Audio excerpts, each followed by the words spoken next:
Well, the district convention, or what they call it now, the regional convention of the Jehovah Witness organization is gone for the year. It's over. And it's 3 days of propaganda.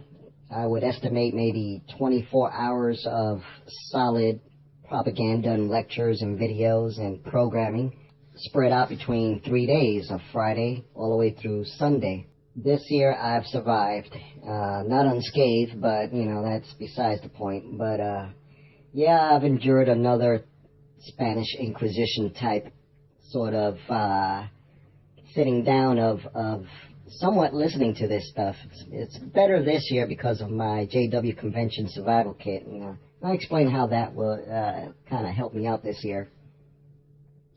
All sarcasm and fun and games aside, this year, the convention, in my humble opinion, just observing as a outsider, a fly on the wall, they're turning up the heat on the, I would say I can't put my finger to it, but I think they're a little bit scared. I have to remind myself to tone down the Jehovah Witness language, meaning they have a few buzzwords, a few sayings, that describe a whole variety of things that pertain only to Jehovah Witnesses, like words such as worldly people, the worldly spouse, as my channel is named. Like I mentioned before, it's not a term of endearance. Maybe a handful would consider it like that, but bottom line, it is a derogatory word that is akin to the United States N-word for the black Afro-American community. So that's another aspect that it's very subtle, like I say. I mentioned this in the last video that the Jehovah Witness organization is very good at flying below the radar, doing just enough not to get into trouble or have a lot of attention brought upon them, negative attention. Many times these days, they just can't help it. They get that attention. But I have to tone down my language for the non-JW populace at hand, which is what? 8 billion people, 6 billion people in the world, compared to 8 million Jehovah Witnesses. I'm completely immersed into the culture as far as, their language, their terminology, their ways of doing things, their psyche, the Jehovah Witness psyche, though I'm still learning every day from all the ex-Jehovah Witness community that's being shown on YouTube. It's a valuable reference to their psyche, more so than all these fire and brimstone preachers there that think they could talk to a JW and have them convinced that otherwise. But I'm segueing from the main point of this video here. I'm going to try to at least talk in normal, I wouldn't say normal, but every other person other than JW talk. It's kind of hard. Like I said, I'm immersed after many years. Plus, I'm living, my wife, her whole family are JWs. All my family are not, and they're many miles away from me, so I'm closer to the JWs than I am my own particular family as far as, everyday interactions. And I'm outnumbered. It's just me. There's a few more of non-JWs now, but a couple of more, but still the odds are against me. I've mentioned this before for all those non-JW personnel out there, or studies that are looking for an outside reference to what the organization that you may be interested is all about, not taking their word for it. I still say, avoid the studies, because that's just slow indoctrination, in my humble opinion, like I said before, and go straight to a convention. Dress up and attend the 3-day seminars. People out there that hasn't been indoctrinated into their policy or their dogma, it's a real surprising eye-opener, very negatively, I would say. It goes against every human right, not every human right, but some human rights as far as freedom of speech and other, Bill of Rights stuff. But it's a real eye-opening sort of experience to take in full effect what the bottom line of the JW organization is all about, which is pretty much control. And this year, it did not disappoint. The word loyalty was mentioned more so. I mean, it was just, I don't know how many times they could mention the word loyalty. I mean, every other sentences literally was the word loyalty in their public speak. And of course, the main theme of this year is give your loyalty to whatever. I don't know exactly what, but I guess psychologically, if you mention a word so many times, it just sinks in. I mean, I was in the armed services, and they say for training, it takes an individual at least something like 2,000 times to do a repetitive action, so that repetitive action become automatic, where the muscle memory will pull that trigger or take that knife out of your scabbard in such a way that is second nature. You don't even think about it. Is that muscle memory is there, and you're efficient in doing that particular task. And you practice that at least 2,000 times. I forget the actual number. That is akin to what this year's district convention was all about. They mentioned the word loyalty so many times. I guess that is going to be your theme of a couple of years until the next buzzword. That is obviously a pro word for them to use to have you obey. That is what I took out of this particular convention. Among all the other sort of antisocial message that they're disseminating to their flock to have them control their behavior. So like I said, I think it's best if you're really interested to show up in person, in the flesh. But for many of you non-Jehovah Witness people out there, the next second best, and I think it's even better, is to look at some of these ex-JW community members are posting about their take on the conventions. It's way better than actually going to a convention. A new age comes with new techniques now, and who better than to break down the JW talk than an ex-JW member? It's not me. I'm not a member, even though I'm immersed in that culture. I don't consider myself not even 1/100th of, experience that an actual ex-member have in this particular field. So you're getting it from the horse's mouth pretty much with their critical thinking analysis of what the message, or reading between the lines of the message from these conventions are portraying. There are many channels out there. So it's even better looking at their video, their take of all the aspects of this particular convention to let you know exactly what's going on and the control factor that's running it behind the scenes. So mine is just, like I say, visual, audio witness to the whole ordeal from a worldly perspective, a non-member perspective. So this particular year, I accompanied my wife to sort of watch the kids, mainly. I'm the child support there. And it's really hard on the kids, all the way up to, I would say, or think maybe 16 years old and younger. This particular year, I've just focused looking at the crowds, just looking at the people, seeing, how they conduct themselves, looking at their outfits and so forth, and I'm actually trying to spot other worldly people sitting in the crowd. But the kids, they really break my heart. I mean, they're there sitting down for 8 hours a day in arena seats, dressed up in their best, and sometimes it's not too comfortable dressed up in your best for 8 hours straight. Adults are used to it, but kids, I mean, it's pretty torturous. and they are not really listening. I mean, they're really good at, thinking about other things and, keeping themselves occupied rather than, taking the message of this particular convention. I see many of the boys playing with their ties. They'll take it off and make games out of it. And I see many of the girls, and the little boys too, take their little badges. I mean, all the JW members there, they have a paper badge, like, hi, my name is so-and-so badge type of deal.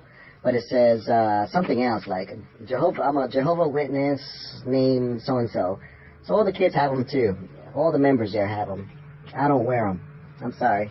But I see this one little girl kind of shimmy her shoulders, trying to make the badge sort of go in circles. I mean, they're making a game out of anything. Babies are getting uncomfortable, and they scream their little heads off for most of the day there. A lot of kids, including my own, they're fidgety as well. We bring coloring books and just things to keep them occupied. And throughout the meetings, you see a lot of the dads and moms break their concentration and take the kids out to the arena sort of ring outside the arena, out back, and they take a walk around the facility, or take them outside for a little bit, get something to drink, and just a little change of pace there. But for the kids, it's just torturous, and I consider myself one of the kids there. I know your pain, because I'm one of them. I'm trying to keep myself busy, other than trying to listen to it. But, as an adult, you can't help but pick out the crazy in the talk. So this particular year was a little bit better. I upgraded my data plan on my cell phone, and I was able to surf the net all day. And I have little mini buds in my ears and listen to music, and sometimes even some apostate, videos out there, just to kind of counteract the effects. But that was very helpful, and this year was barely bearable for me to sit there. Yes, I was there all 3 days, but like I said, I was zoning out most of the day, listening to music, and once in a while I do listen to see, when something sparks my interest as far as a control tactic or some kind of message to try to bring up to control the populace. So like I've said before, I've noticed every year for the past 15 years of going to these and listening to their message or whatever, you can't help it. You're a captive audience there. It's the same thing every year. A big emphasis on not getting higher education, a big emphasis on not taking a promotion or upgrading your job situation, getting a better career. Those are the two sort of low points or message that I get every year without fail. Maybe through another flavor every year, another technique like a drama or testimonies that they have on stage there, but every year they emphasize on those two things. This year, what was different was the loyalty emphasis. It seems like they're trying to apply a little stopgap or stop the bleeding from happening to their organization, trying to keep what they have on hand now so they won't bleed money, in my opinion, in my conspiracy theory thinking of this whole situation. Something is hurting them out there where members are thinking for themselves. There's change in the air, and I sense it because I try to look for, apostate sort of material or, a counter idea or counter opinion about the organization through YouTube and the internet. And back 5-6 years ago, there really wasn't much. Maybe I wasn't looking too hard, but recently, Propaganda Techniques, that's one channel that I stumbled upon a few years ago, and to me, I think he was like one of the first ones to actually, speak to me about it. It really hit home with me.